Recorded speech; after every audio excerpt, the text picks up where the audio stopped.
Assalamualaikum Buya. Salam. Sekarang sedang ramai diberitakan menikah beda agama. Masalahnya, yang melakukan pernikahan ini adalah anggota pemerintahan dan di blow up besar-besaran di sosial media. Bagaimana pandangan Buya? Mohon jawabannya Buya. Terima kasih. Masalah pernikahan beda agama. Kita akan bicara tentang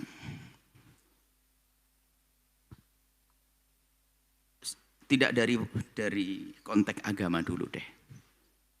Kalau agama nanti ada. Kita konteks di luar dari konteks agama. Kami ingatkan, Anda wahai saudaraku yang beragama Hindu, Anda wahai saudaraku yang beragama Buddha, Anda saudaraku yang beragama Nasrani, kami himbau, kalau Anda ingin menikahkan putra-putri Anda, upayakan yang banyak kesamaannya. Jangan resiko menikahkan yang banyak perbedaannya. Nah, termasuk di antaranya, kalau Anda punya seorang putri, kalau Anda seorang yang beragama Hindu punya putri, maka idealnya adalah dinikahkan dengan seorang laki-laki yang beragama Hindu. Kenapa? Agar segala kebiasaannya sama. Beribadahnya juga sama. Anda yang Nasrani, seorang Anda punya anak perempuan Nasrani, maka kami nasihat ini nasihat yang sesungguhnya. Hendaknya Anda nikahkan putri Anda dengan laki-laki yang Nasrani. Anda punya anak laki-laki Nasrani, hendaknya Anda nikahkan agar apa? Kalau ke gereja bisa bareng-bareng. Habis itu bisa kuliner sama-sama. Ini kan begitu, ini masalah keharmonisan rumah tangga dulu dong, yang kita bangun begini. Dan bangunlah cinta seperti itu agar mencintai orang yang sekiranya banyak. Sebetulnya masalah ini kan sudah fitrah, bahwasanya kalau kita menginginkan yang sama. Mohon maaf, orang kaya pengen anaknya dapat orang kaya, anak raja. Ini kan sudah sama. Maka dalam istilah kafa'ah disesuaikan dong, kan begitu. Maka saya sebagai seorang muslim, jika menemukan seorang Nasrani yang melarang putrinya menikah dengan seorang Hindu, saya anggap tidak ada masalah, haknya dia kok ini, dia haknya dia. Agar anak perempuannya bisa menikah dengan laki-laki bersama satu agama. Jangan dicaci dong, ini Nasrani nggak tolerir dong, masa nikah dengan harus dilarang-larang begitu. Loh, ini kan haknya dia untuk bahagia mencari pasangan yang sama-sama bisa gereja. Ini orang di luar justru malah usil, orang Islam usil. Ngapain itu kok eksklusif banget itu? Nggak boleh ini, apa itu? Biarin dong menikah. Loh, dia sebagai keluarga besar berhak dong menjaga putrinya agar menikah dengan orang seagama. Biar keindahannya, karena mereka punya kebiasaan baik. Kalau beribadah bareng, habis beribadah ini, keliling kan begitu. Sama seorang Hindu yang dia melarang putranya atau putrinya menikah dengan orang Buddha atau yang lainnya, ya kita jangan hargai dong. Bahkan mungkin ada fatwa di agama mereka haram, ya sah dong. Kita harus begitu loh, memandang itu netral begini. Tujuannya kan ada. Pertama adalah mungkin masalah keserasian, yang kedua masalah agama bisa saja punya peran di sini. Dan tidak bertentangan kok ternyata masalah agama. Seandainya ada agama Nasrani melarang atau agama Hindu melarang anak-anaknya menikah dengan berbeda, itu kalau dipandang secara agama nggak boleh. Justru dari sisi mewujudkan keindahan rumah tangga sangat sah yang demikian itu. Bukan sebuah larangan, bahkan bukan sebuah kesalahan di saat mereka melarang. Selesai sampai di sini. Baru kita masuk ranah agama. Kalau seandainya ada seorang muslim mengatakan bahwasanya tidak boleh seorang wanita muslimah menikah dengan seorang laki-laki yang tidak muslim. Mestinya kan sama kasusnya, kenapa kok jadi heboh? Misalnya dia, wow caci itu adalah tidak tolerir dan sebagainya. Ini banyak orang yang cara berpikirnya itu salah. Itu haknya dia menjaga keluarganya, apalagi keluarga besar kaum muslimin. Belum lagi itu adalah rambu-rambu agama. Kalau sudah tujuannya jelek mengacak-ngacak agama, tujuannya mengadu antara Islam dengan Nasrani, sehingga mungkin begini loh ya, pengadu domba itu begini contoh. Ada seorang Nasrani. Seorang Nasrani anak perempuannya menikah dengan orang Buddha. Tak taunya orang Buddhanya melarang. Langsung kita mengatakan, Buddha tidak tolerir. Saya pemecah belah umat. Saya ini yang mengatakan tidak tolerir pemecah belah umat. Biarkan orang Buddha menjaga anak-anaknya, kok sah-sah saja. Lah ini penjahat-penjahat halus, cok gayanya sih tolerir ya, merusak orang mempertahankan haknya.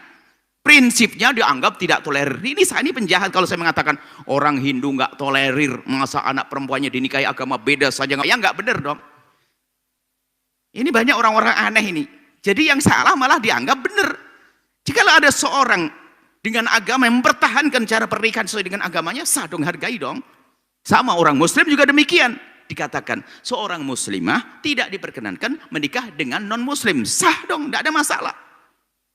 Sama kasusnya, mestinya memandang mereka menghargai dong. Ini adalah masalah agama. Jangan dianggap tak tolerir dan sebagainya.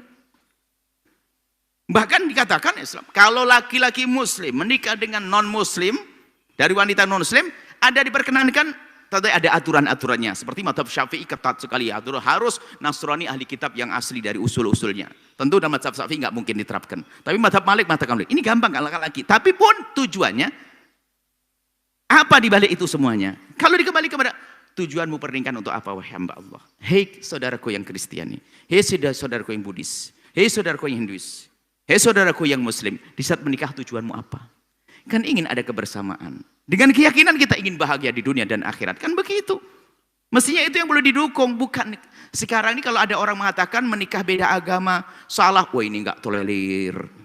Jadi harus pakai menikah beda agama. Hei saudaraku yang saya cintai. Kalau Anda punya anak perempuan yang sangat baik menurut Anda, nggak harus kok, biarpun Anda kenalan baik dengan saya, besanan sama saya, nggak harus kok. Anda berhak mengatakan saya mau besanan dengan Buya, nggak ada masalah, haknya Anda kok.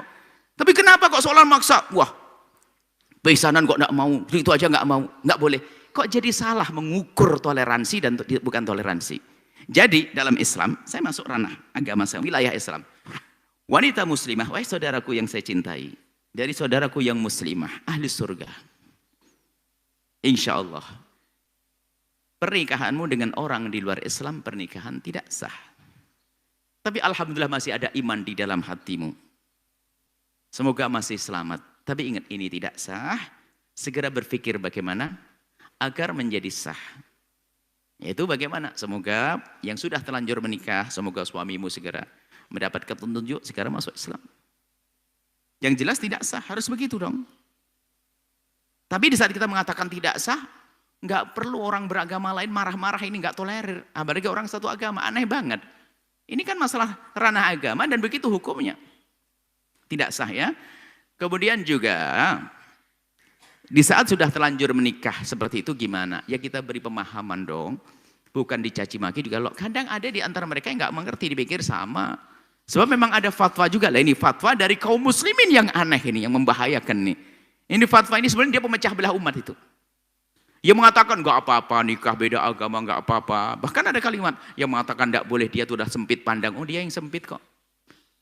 Dia yang salah menyalahkan orang lain, ini ada. Jadi gara fatwa-fatwa macam ini. Jadi banyak orang yang menikah antar agama itu karena mereka ketidakmengertiannya. Gara-gara fatwa salah. Tahun 98. Fatwa salah tahun 98 kalau tidak salah. Itu mengatakan menikah beda agama adalah boleh dan sebagainya. Masya Allah, na'udzubillah. Dengan dalil-dalil yang unik juga, lucu. Beda agama maksudnya muslimah menikah dengan non-muslim. Bukan muslim menikah dan muslim ya. Muslimah dan muslim katakan boleh. Jelas tidak boleh. Selesai. Lihat, setelah Anda mendengar uraian ini, wahai Anda saudara saya Nasrani. Kan tidak menyinggung Anda kan? Masa? Coba nih kadang-kadang orang Islam yang malah heboh begini nih. Mungkin ada beberapa orang yang kenal saya dengan orang Nasrani. Anda tidak harus kok besanan dengan saya kan. Anda punya prinsip kok. Sah-sah saja. Mungkin ada seorang tokoh agama dalam agama Hindu, Buddha. Nggak harus Anda menikah dengan santri saya. Nggak harus. Seperti itu ya. Jadi ini hal biasa saja. Cuman kadang menjadi heboh. Ada orang yang memancing di air keruh. Ingin mengurak-porandakan. Memang negeri ini mudah diadu domba. Dengan bermacam-macam cara. Islam agama dengan agama. Berbusuan. Sehingga seorang yang berpegang dengan prinsip beragamanya dianggap tidak tolerir. Justru di saat ada perbedaan ini. Lalu kita nggak bisa tetap akur. Baik, itulah kehebatan kita. Seperti itu. Ya, semoga Allah menjaga semuanya. Jadi saudara-saudari, saudari-saudariku, urusan menikah dengan orang di luar Islam adalah tidak sah. Sampai kapanpun tidak sah. Wahai saudariku, dan harapan kami adalah semoga calonmu yang non-muslim itu mendapatkan pasangan yang baik, yang sesuai dengan agamanya. Dan Anda akan diganti oleh orang yang lebih baik lagi dari dia. Insya Allah indah semuanya, ya kan? Mau tidak diamini saja, Anda amini, Anda dapat. Calon Anda yang non-muslim akan dapatkan pasangan yang sesuai dan dia akan bahagia. Dan Anda pun dapatkan pasangan yang membahagiakan Anda dari orang yang seagama dengan Anda. Insya Allah semuanya jadi baik-baik. Uhibbukum fillah. Kami cintai semua karena Allah. Wallahu a'lam bishawab. Jangan lupa berselawat kepada baginda Nabi Muhammad sallallahu alaihi wa alihi wa sahbihi wasallam.